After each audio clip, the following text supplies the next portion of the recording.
Good morning दोस्तों, नमस्कार। कैसे हैं आप सभी लोग। उम्मीद करता हूं सभी अच्छे होंगे, एकदम मस्त होंगे। मेरे प्यारे दोस्तों, आज हम एक बेहतरीन सा टॉपिक पढ़ने जा रहे हैं जिसका नाम है नंबर सिस्टम यानी कि संख्या पद्धति।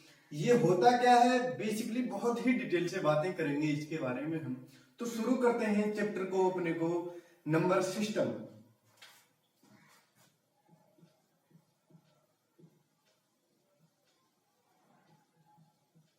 नंबर सिस्टम का मतलब होता है, हिंदी में बोले हम तो हो जाएगा इसका संख्या पद्धति। संख्या संख्या पद्धति हो जाएगा। तो मेरे प्यारे दोस्तों, सबसे पहले इसमें आता क्या क्या चीज है। एक आता है नंबर, यानी कि नंबर का मतलब होता है संख्या, और एक आता है डिजिट, इसका मतलब होता है अंक। यानी कि संख्या और अंक का विश्लेषण किया गया है। संख्या और अंक का विश्लेषण किया गया है। जैसे मैं आपसे कहूं, नंबर का मतलब होता है संख्या, डिजिट का मतलब होता है अंक। डिजिट का मतलब होता है अंक। जैसे 356 एक संख्या है। 356 एक संख्या है और इसमें कितने अंक हैं? इसमें 3 अंक हैं। मेरे प्यारे दोस्तों, संख्या कितनी है? 356 और इसमें कितने अंक हैं? 3 अंक हैं। इसे हम क्या बोलते हैं? संख्या और अंक। अब बातें करते हैं हम। जैसे मैं आपसे कहूं 24 ये एक संख्या है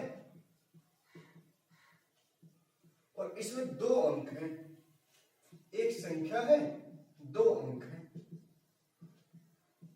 मेरे प्यारे दोस्तों, छोटी छोटी चीजों को हमको ध्यान में रख करके बहुत ही डिटेल से बातें करेंगे हम। 24 क्या है? एक संख्या है, इसमें 2 अंक हैं। एक तो ये 2 है और एक 4, टोटल मिलाकर के कितना हो जाएगा? 1 और 1 2 हो जाएगा। जैसे मैं आपसे कहूं 334, ये एक संख्या है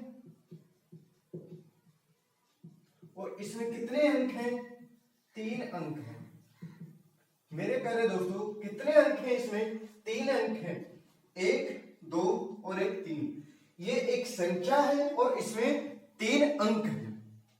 अब बातें करते हैं सबसे पहले हम कि कौन सी संख्या छोटी होती है और कौन सी संख्या बड़ी होती है। कौन सी संख्या छोटी होती है और कौन सी संख्या बड़ी होती है।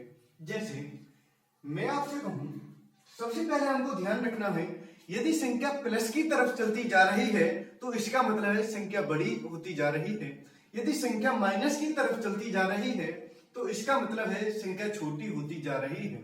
जैसे मैं आपको समझा दूं, यहां पर कोई संख्या 0 है। 0 से इधर की साइड में यानी कि राइट साइड में हम चलेंगे, यानी कि 1 +1 +2 +3 की तरफ चलते चले जाएंगे तो एंड में जाकर के जो भी संख्या लास्ट में होगी वो सबसे बड़ी संख्या हो जाएगी। यदि हम बातें करें -1 की तरफ चले, -1 -2 -3 dot dot dot minus infinite तक, यानी कि अनंत तक जहां भी हम चलेंगे, जो भी संख्या एंड में होगी, इधर की साइड को माइनस में चलेंगे हम तो संख्या छोटी होती चली जाएगी। यदि हम प्लस की तरफ चलेंगे तो संख्या बड़ी होती चली जाएगी। आई होप कि आपकी समझ में ये सारी चीजें बिल्कुल डिटेल से आ रही होंगी। धीरे धीरे पेशेंस रखना है, धीरे धीरे चीजों को हम सीखेंगे। उसके बाद जब हम क्वेश्चन पर चलेंगे तो क्वेश्चन को विद इन सेकेंड में उड़ा पा रहे होंगे।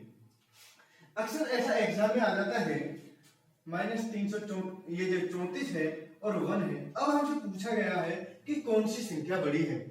आप देखेंगे कि 34 बड़ी सी लग रही है, बट ये संख्या माइनस में है तो ये संख्या छोटी हो जाएगी। मेरे प्यारे दोस्तों, जो भी संख्या माइनस में होगी वो संख्या हमेशा छोटी हो जाएगी। चलो तो इसके बाद कुछ और ले लेते हैं संख्याएं हम। जैसे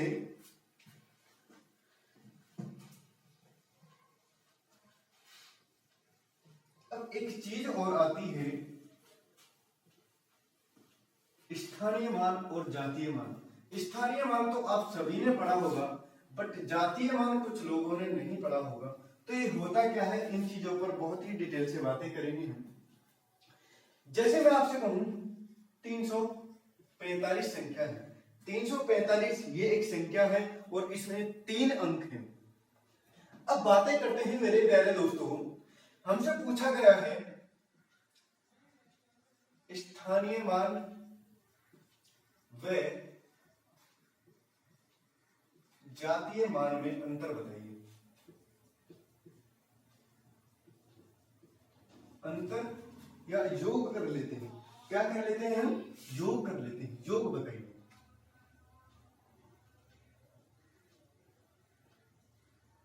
का योग बताइए।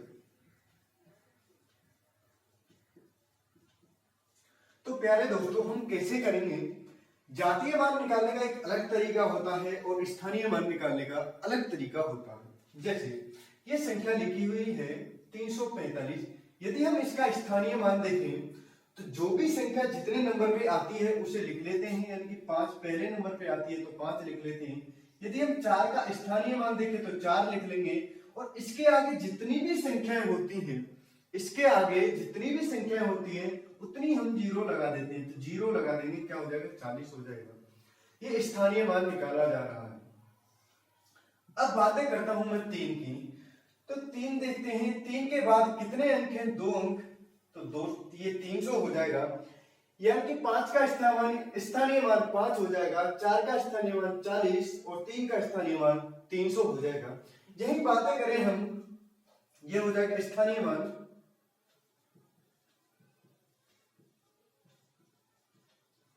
अब बातें करता हूं मैं जातीय मान।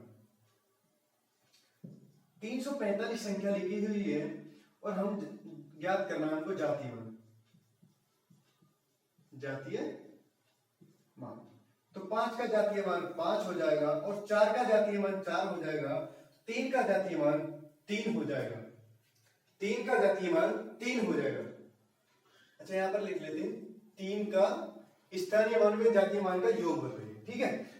अब हमको देखना है कि 3 का स्थानीय मान कितना हो जाएगा, 300, और 3 का जातीय मान कितना हो जाएगा, 3, तो जोड़ेंगे तो ये कितना हो जाएगा, 303 इसका राइट आंसर हो जाएगा। छोटे छोटे फैक्ट को हमको समझना बहुत ही जरूरी है। जब ये क्वेश्चन को हम प्रैक्टिस सेट में कराएंगे तो आप विद इन सेकंड में क्वेश्चन को देखते ही उड़ा पा रहे होंगे। जैसे मैं आपसे कहूं कि हमको ये संख्या दिखी 345, तो मैंने देखा यहाँ पर 3, यानी कि 300 हो जाएगा, और 3 तो कितना हो जाएगा, 303 इसका राइट आंसर हो जाएगा। बट इसका बेसिक हमको आना बहुत ही जरूरी है, ठीक है। चलो फिर चलते हैं आगे, कुछ और चीजें ले लेते हैं, आगे कुछ और संख्या ले लेते हैं हम।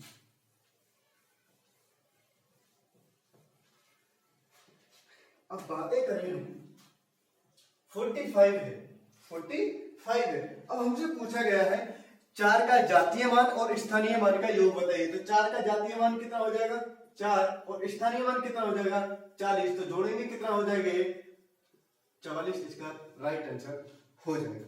मेरे प्यारे दोस्तों क्या हो जाएगा इसका राइट आंसर, 44 इसका राइट आंसर हो जाएगा।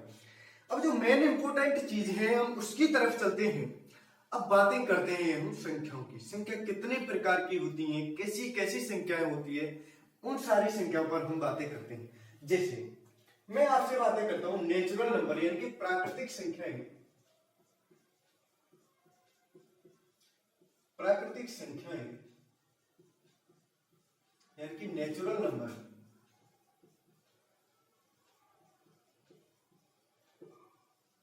नेचुरल नंबर का मतलब होता है प्राकृतिक संख्याएं। जिन संख्याओं को हम गिनती में लिखते हैं वही क्या होती हैं मेरे प्यारे दोस्तों, प्राकृतिक संख्याएं, यानी कि नेचुरल नंबर हो जाते हैं। जैसे बातें करें हम 1 2 3 4 5 डॉट डॉट डॉट इनफाइनाइट तक, यानी कि अनंत तक जो भी संख्या होती हैं प्राकृतिक संख्या यानी कि नेचुरल नंबर, हम उनको बोलते हैं। अब बातें करते हैं होल नंबर की।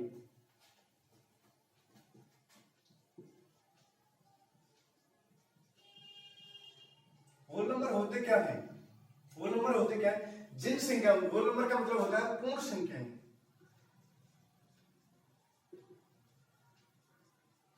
जिन संख्या में हम जीरो जोड़ देते हैं, जिन संख्याओं में सबसे पहला अंक हम जीरो लगा लेते हैं, उनको हम बोलते हैं पूर्ण संख्याएं। जैसे 0 1 2 3 4 डॉट डॉट डॉट इनफाइनाइट तक जो भी संख्याएं चलती जा रही हैं उसे हम क्या बोल देंगे मेरे प्यारे दोस्तों, पूर्ण संख्याएं बोल देंगे। क्या बोल देंगे? पूर्ण संख्याएं बोल देंगे। अब बातें करते हैं हम कुछ और संख्या ले लेते हैं, यानी कि पूर्णांक ले लेते हैं, यानी कि इंटीजर। इंटीजर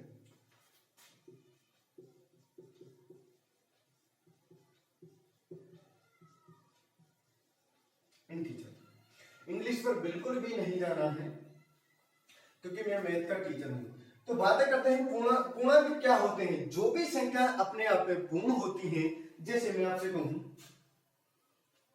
2.50, ये संख्या ये पूर्ण संख्या नहीं है, ये संख्या पूर्ण संख्या नहीं है। जो संख्या फ्रैक्शन में हो या पॉइंटों में हो उसे हम पूर्ण संख्या नहीं बोल सकते।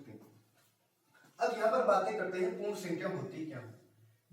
0 से स्टार्ट करते हैं 1 2 3 डॉट डॉट डॉट आगे की तरफ चले जाते हैं -1 -2 -3 dot dot dot minus infinite तक और प्लस इनफाइनाइट तक संख्या को हम ले जाते हैं और जो भी संख्या होती हैं वो पूर्ण संख्याएं होती हैं। जैसे मैं आपसे कहूं 7.08 लिखा हुआ, क्या ये पूर्ण संख्या है? नहीं है। तो पूर्ण संख्या आपकी समझ में आ चुकी होंगी कि पूर्ण संख्या होती क्या है। अब बातें करते हैं हम कुछ और संख्या ले लेते हैं, जैसे मैं बातें करूं आपसे प्राइम नंबर यानी कि अभाज्य संख्या। अभाज्य संख्या